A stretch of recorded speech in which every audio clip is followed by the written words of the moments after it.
اب ایک ہے مقام عبادت پیغمبر کا، ایک ہے مقام عبادت امت کا۔ نبی اور امت کے مقام عبادت میں فرق یہ ہے، پیغمبر اس مقام پر فائز ہے کہ اللہ، پیغمبر اس مقام پر فائز ہے انت عبد اللہ کا انا کا تراہو، پیغمبر عبادت کرتا ہے کہ انا کا تراہو کے مقام پر فائز ہو کے، امتی عبادت کرتا ہے اس مقام پر فائز نہیں ہوتا۔ فَإِن لَمْ تَكُنْ تَرَاهُ فَإِنَّهُ يَرَاكَ، گویا پیغمبر عبادت کرتا ہے عالم مشاہدہ میں مستغرق ہو کے، امتی عبادت کرتا ہے عالم غیبوبت میں غرق ہو کے۔ جو عالم غیبوبت اور عالم مشاہدہ میں فرق ہے وہ نبی اور امتی کی عبادت میں فرق ہے۔ جو نبی اور امتی کی عبادت میں وہی فرق ہوگا جو مشاہدہ اور غیبوبت میں فرق ہے۔ اب یہ علمی بحث چلے گی تو آپ حضرات کے چہرے پہ بانا بجنے شروع ہوتے ہیں کہ یہ کون سی بحثیں شروع ہو گئی ہیں، اس لیے کہ آپ حضرات تو بڑک اور پھڑک کے قائل ہیں نا، آپ تو ترنم اور سجا کے قائل ہیں، تو جب عنوان بدلتا ہے تو تھوڑی سی توجہ ہٹ جاتی ہے، تو پھر مجھے علمی مضامین بیان کرتے ہوئے جھجک محسوس ہوتی ہے کہ یہ سمجھیں کہ خود نہیں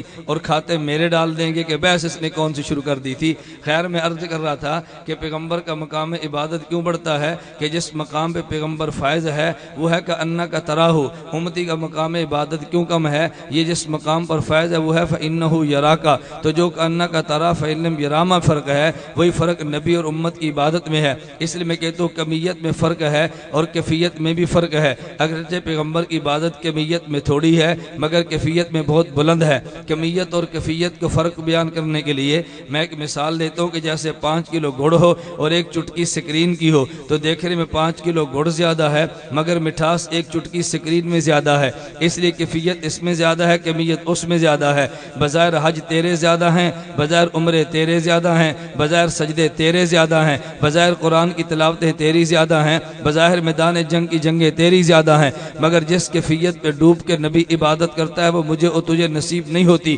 اس لیے اہل سنت والجماعت کا عقیدہ کہ پیغمبر کا ایک سجدہ ایک طرف، پوری انسانیت کے سارے سجدے ایک طرف ملا کر نبی کی ایک سجدے کا مقابلہ بھی نہیں کیا جا سکتا۔ پیغمبر جس مقام پہ عبادت کرتا ہے اس مقام کا میں اور آپ تصور بھی نہیں کر سکتے۔ اللہ ہمیں یہ بات سمجھنے کی توفیق عطا فرمائے۔ جو اہل سنت والجماعت کا عقیدہ پیغمبر کریم ہے، پیغمبر کی شان کرم کی برکت سے اللہ نے امت پہ انعام یہ کیا، عمر تھوڑی دی ہے، عمر تھوڑی کا نتیجہ کیا نکلا کہ جب انسان کو عمر تھوڑی دی، فقی ابو اللہ سمرقندی رحمۃ اللہ علیہ تنبیہ الغافلین میں طویل حدیث نقل کرتے ہیں، حضرت محدث امام ابو نعیم دلائل النبوہ میں لمبی حدیث نقل کرتے ہیں کہ حضرت موسیٰ نے جب اللہ سے دعا مانگی تھی، یا ربی انی اجر فی الالواح امتن، اللہ میں نے تورات کی تختی میں امت کا تذکرہ پڑھا ہے، وہ امت مجھے عطا کر دے۔ اس میں 10 مضامین بیان کیے، ان میں ایک مضمون حضرت موسیٰ نے یہ چھیڑا کہ یا اللہ یہ امت آخر میں آئے گی، اگر ان میں سے کوئی ایک انسان گناہ کا ارادہ کرے گا، اذا ہم احدم بالسیئہ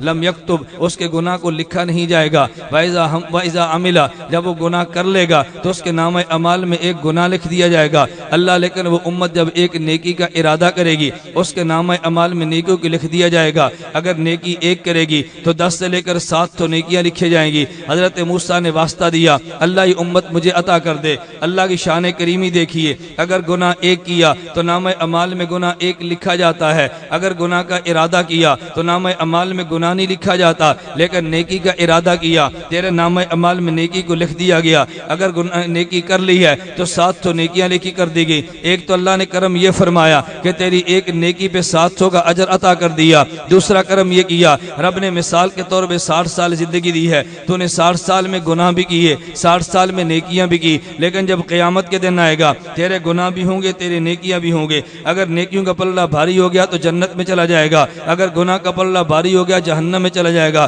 اگر دونوں میں برابری ہوگی تو اصحاب اعراف میں شامل ہو جائے گا۔ لیکن رب نے کرم یہ کیا، فرمایا اگر تمہیں میں نے 60 سال کی زندگی دی ہے، تم قیامت کے دن آؤ گے تو 60 سال کی نیکیاں تمہارے نامہ اعمال میں، ایک نیکی کے بدلے میں 700 نیکیاں ہوں گی، لیکن ایک کرم اور یہ کیا کہ اگر تم دنیا سے چلے گے تمہارے جلنے کے بعد اگر کوئی قرآن کی تلاوت کر کے تیرے نامہ اعمال میں ڈالے گا رب تجھے وہ بھی عطا کر دے گا، اگر نفلی عبادت پڑھ کے تیرے نامہ اعمال میں ڈالے گا اللہ وہ بھی عطا کر دے گا۔ یہ رب کی شان کرم نہیں ہے؟ اگر بیٹا گانا گائے اور کہہ دے اللہ اس کا گناہ میرے تجھے باپ کے نام اعمال میں ڈال دے۔ اللہ بیٹے کا گناہ باپ کے نام اعمال میں ڈالتا، اگر یہ بیٹا چوری کرے اور کہ نام اعمال میری ماں کے ڈال دے، اس کا گناہ ماں کے نام اعمال میں نہیں ڈالا جاتا۔ اگر گناہ کیا اللہ نام اعمال میں مرنے والے کے نہیں ڈالتا، لیکن اگر نیکی کی ہے تو نام اعمال میں اللہ ڈال دے گا۔ یہ رب کا شان کرم تھا نا، اگر اللہ تجھے نیکی، اگر اللہ شیطان کی طرح تجھے عمر قیامت تک کی دے دیتا، نتیجہ کیا نکلا؟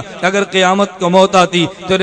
نام اعمال میں گناہ بھی ہوتے، نام اعمال میں نیکیاں بھی ہوتی، تو ممکن ہے گناہ اور نیکیاں برابر ہو جاتے، اصحاب اعراف میں جاتا، اگر گناہ بڑھ جاتے جہنم میں جاتا۔ رب نے کرم یہ کیا کہ تجھے زندگی 50 سال کی دی ہے، اگر 50 سال میں نیکیاں کرے گا تیرے نام اعمال میں ہوگا، تو دنیا چھوڑ کے چلا گیا، بعد والے تجھے بخشیں گے، اللہ تیرے نام اعمال میں قربانی لکھ دے گا، اللہ تیرے نام اعمال میں صدقہ لکھ دے گا، رب تیرے نام اعمال میں تلاوت لکھ دے گا، تیرے نام اعمال میں نوافل لکھ دے گا، قیامت تک نفل پڑھے جاتے رہیں گے، تیرے نام اعمال میں لکھے جائیں گے، نفل ادا کرتے چلے جائیں گے، نام اعمال میں لکھے چلے جائیں گے۔ نتیجہ یہ نکلے گا کہ جب قیامت کو پیغمبر کو امتی کھڑا ہوگا، 50 سال کا ثواب بھی ہوگا اور قیامت تک کا اصال ثواب بھی ہوگا، گناہ کم ہوں گے نیکیاں زیادہ ہوں گی۔ بتا تیرے جہنم کے جانے کے پیغمبر نے دروازے بند نہیں کر دیے، یہ اصال ثواب کی وجہ سے ہے نا، اس لیے ہم تو ثواب بھی مانتے ہیں، اصال ثواب بھی مانتے ہیں، اور جو اصال ثواب نہیں مانتا اس بیچارے کا قیامت کو کیا بنے گا، ہمیں تو یہ سمجھ نہیں آتی۔ ہم نے ثواب کو بھی مانا، اصال ثواب کو بھی مانا۔ کبھی لوگوں نے عجیب بحث چھیڑ دی ہے، آج کے دور میں غیر مقلد یہ بحث چھیڑتا ہے، یہ غلام احمد پرویز یہ بحث چھیڑتا ہے، ڈاکٹر مسعود الدین عثمانی نے یہ بحث چھیڑی ہے، کہتا ہے ہم ثواب کے قائل ہیں مگر ہم اصال ثواب کے قائل نہیں ہیں۔ آیات وہ پیش کی ہیں جن کا عدم اصال ثواب سے کوئی تعلق نہیں ہے، انما ترزون ما کنتم تعملون، کبھی آیت پہ لیس للانسان الا ما سعی، میں اس پہ بحث کروں گا اگر وقت ہوا، میں کہتا ہوں لیکن قرآن کو تجھے پڑھنا چاہیے تھا نا، قرآن اصال ثواب کو بیان کرتا ہے یا نہیں کرتا؟ نمبر 1 آیت پڑھیے، اللہ نے فرشتوں کے بارے میں کہا الذین یحملون العرش ومن حولہ یسبحون بحمد ربہم ویؤمنون بہ ویستغفرون، اللہ کے فرشتے، اللہ کے عرش کو اٹھانے والے فرشتے وہ مومنین کے لیے استغفار کرتے ہیں۔ استغفار ایک عمل ہے، اگر فرشتے کے عمل کا فائدہ انسان کو نہیں ہو سکتا، دعا مانگنے کا فائدہ کیا ہوا؟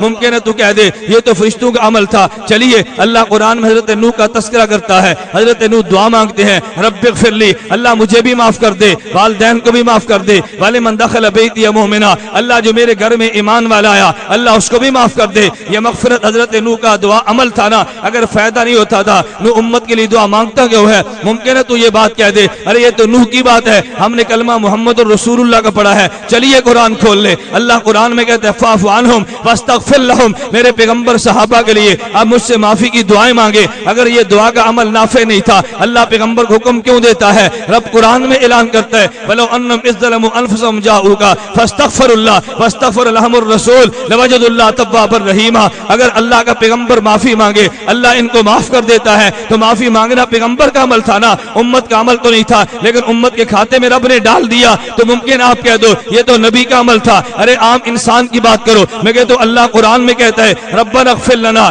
ربنا اغفر لی ولوالدی وللمؤمنین یوم یقوم الحساب، اللہ قیامت تک آنے والے انسان کو معاف کر دے۔ اگر تیری معافی، یہ تیرے مغفرت کی دعا معافی اگر یہ نافع نہیں تھا رب نے تجھے حکم کیوں دیا؟ ممکن آپ کہہ دیں ارے یہ تو بات والوں کے لیے تھا، لیکن جو پہلے گزر چکے ان کے لیے بھی تو آیت پیش کرنی چاہیے۔ اللہ قرآن میں کہتے لوگوں، اللہ نے ایمان والوں کی صفت کا تذکرہ کرتے ہوئے رب نے قرآن میں کہا اہل ایمان کا خاصہ یہ ہے جب یہ اللہ سے دعائیں مانگتے ہیں تو رب کو یہ بھی کہتے ہیں اللہ تو ان کو بھی معاف کر دے الذین سبقونا بالایمان، جو ہم سے پہلے گزر چکے۔ معلوم ہوا اگر میت کے لیے دعا مانگے تب بھی نافع ہے، اگر بعد میں آنے والے کے لیے دعا مانگے تب بھی نافع ہے، اگر زندہ کے لیے مانگے تب بھی نافع ہے، اگر تم مردہ کے لیے مانگے تب بھی نافع ہے۔ میں اس سے بڑی بات کہتا ہوں جب میت کے تم جنازہ پڑھتے ہو تو جنازے پہ دعا نہیں مانگتے اللہم اغفر لحینا،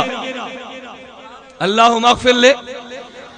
اغفر لحینا ومیتنا، اگر تیرے جنازے کا، تیرے عمل کا میت کو فائدہ نہیں تھا تو نے دعا کیوں مانگی ہے؟ فائدہ تھا تو دعا مانگی ہے نا۔ جو جنازے کا قائل ہے وہ دعا کے نافع ہونے کا قائل ہوگا، جو جنازے کا قائل ہے اسال کا قائل ہوگا، اگر جنازے کا قائل نہیں تو اسال کا قائل بھی نہیں، اگر جنازے کا قائل ہے اسال کا قائل بھی ہوگا۔ یا ضمن ایک بات آگے میں عرض کر دوں، کبھی مماتی نماز جنازہ کو لے کر ایک اشکال پیدا کرتا ہے،